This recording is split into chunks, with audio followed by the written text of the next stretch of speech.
Welcome back to the Professor Penn News Hour. David Penn, your host. Glad to be with you on this Friday, April 4th. Coming to you today from the broadcast studios of Free People Radio. Well, here we are in Minneapolis, Minnesota, coming to you from the belly of the beast. That's right, the belly of the beast, where we enjoy communism in the upper Midwest. Lots going on today. Boy, am I glad to be with you today with these issues. And the reason why I'm so glad to be with you is an area where I have unusual experience and expertise. We're talking about trade and international trade, tariffs, picking winners and losers, and changing the business model of the globalists.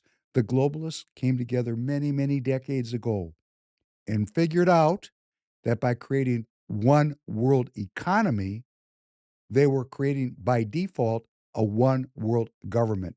And President Trump is standing up to that system for the citizens of this great republic, the United States of America.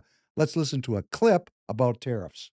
According to the Office of the U.S. Trade Representative, Indiana, your state, exported billions of dollars worth of goods to several countries last year. $13.9 billion to Canada, representing 23% of Indiana's total exports of goods. $7.5 billion to Mexico, $6.5 billion to Italy, $5.1 billion to China, $4.2 billion to Germany. It looks as though Indiana really depends on world markets. Are you concerned at all that your state's economy will survive this trade war and the retaliatory tariffs and on and on?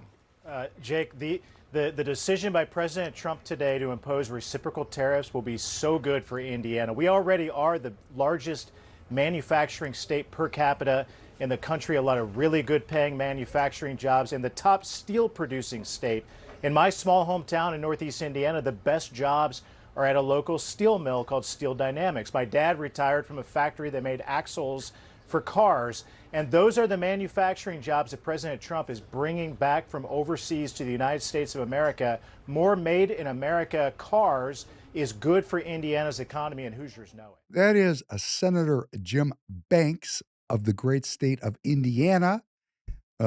Senator Banks looks like a warrior because he was a warrior deploying to Afghanistan not that long ago. That would be in 2010? I'm not quite sure when he went. Can't tell, but he did go.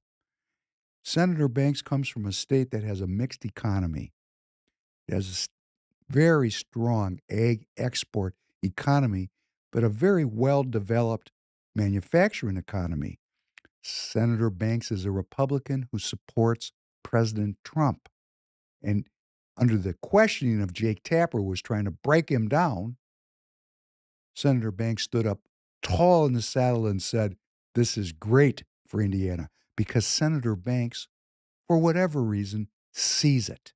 He sees it. Let's listen to another clip and we'll get to the punchline soon. And you know what? I don't really care about my 401k today. You know what? Not that I can afford it, not that it isn't important, not that I'm not at a point in my life when I should be worried about my 401k, because I am. But this is what I believe. I believe in this man. And I believe that what we're seeing now with his bringing in $1 trillion in business and manufacturing and companies moving back to the United States, and seeing what we saw during COVID when we couldn't, we had all those supply. That's Judge Janine of Fox News fame reminding us that this is not the day to judge the president by the decline on the pixels on the screen on your phone, because you weren't taking that money out anyhow. President Trump is doing the unprecedented. He is changing the globalized system of trade, the one world economy. For my entire life, and I've been involved in international trade since 1986. And I've been everywhere, like that commercial, I've been everywhere, man. I've been everywhere. I mean, I've been to Vietnam and China and Korea. I've been to Turkey. I've been to Europe. I've been everywhere in my business career. And it gives me a very keen insight into this globalized system of trade. And I was there when it started. And when did it start? Really in earnest during the Reagan administration. For those of us who love St. Reagan, let's go back and let's look on X about how Reagan's beliefs in low tariff barriers were a major part of his globalist agenda. We just don't see him that way. Yes, I started my international trade career during the Reagan administration, supported by the Reagan administration, and here was the thing we were told, the little secret. They told us, go out and spread American capitalism and American ideals. Go be a light unto the nation. Yeah, we were actually told that at conferences and meetings and by our political leaders. We were encouraged to trade internationally. That was the zeitgeist of the time.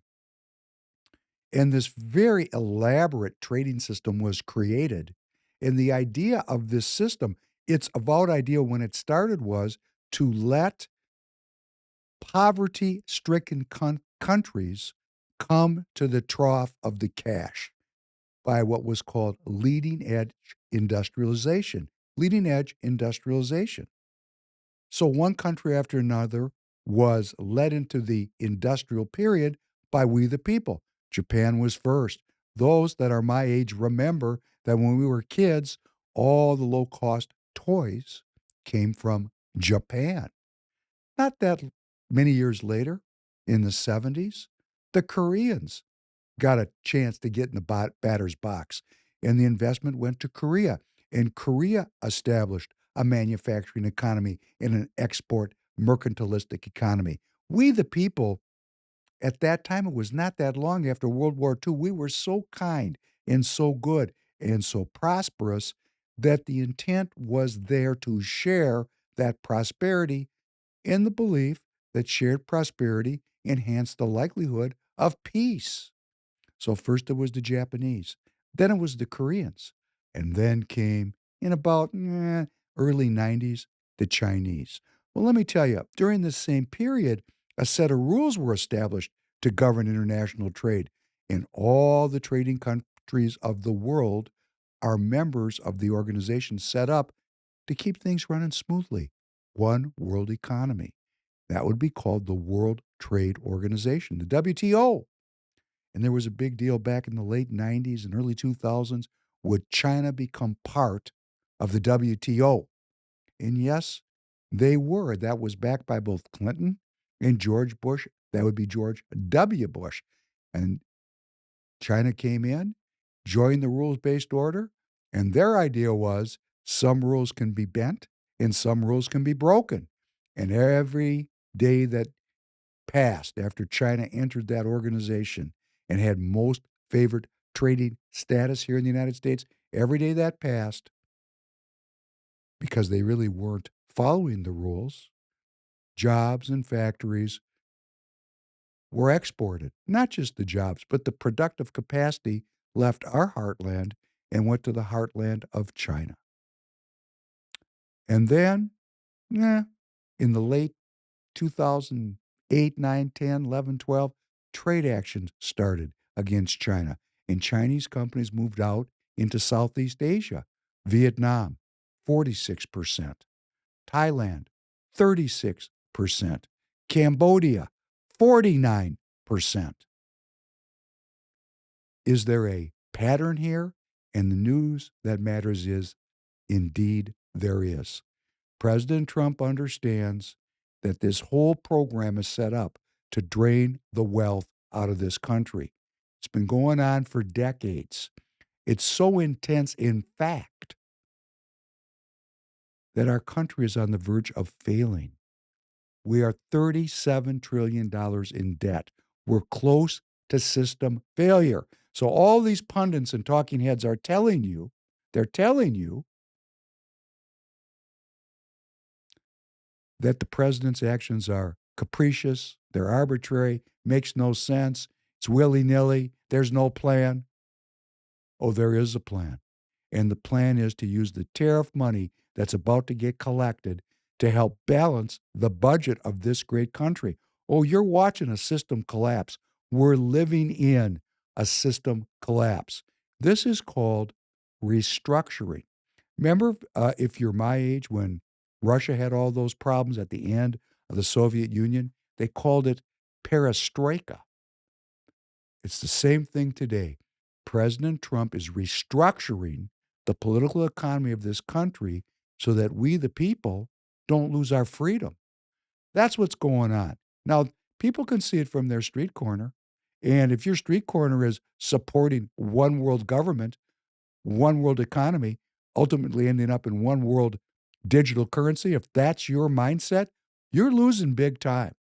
And you're going to cry and whine because your vision of reality is not going to be as long as President Trump is successful in his efforts to restructure. Now, in the restructuring, you're looking at that stock market collapse today and yesterday.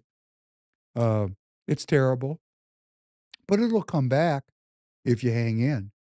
You don't lose money if you stay in the game. If you bet on America, who's really leaving? Why is the market really done? Because the globalists are pulling their money out of the United States. They want you to believe that this is a failure plan. And if you think that looking on your phone is the future of freedom and prosperity in this country, I'm going to tell you it is not. Those pixels will go the other way. This country will recover. This restructuring is necessary to prevent the collapse of the U.S. dollar.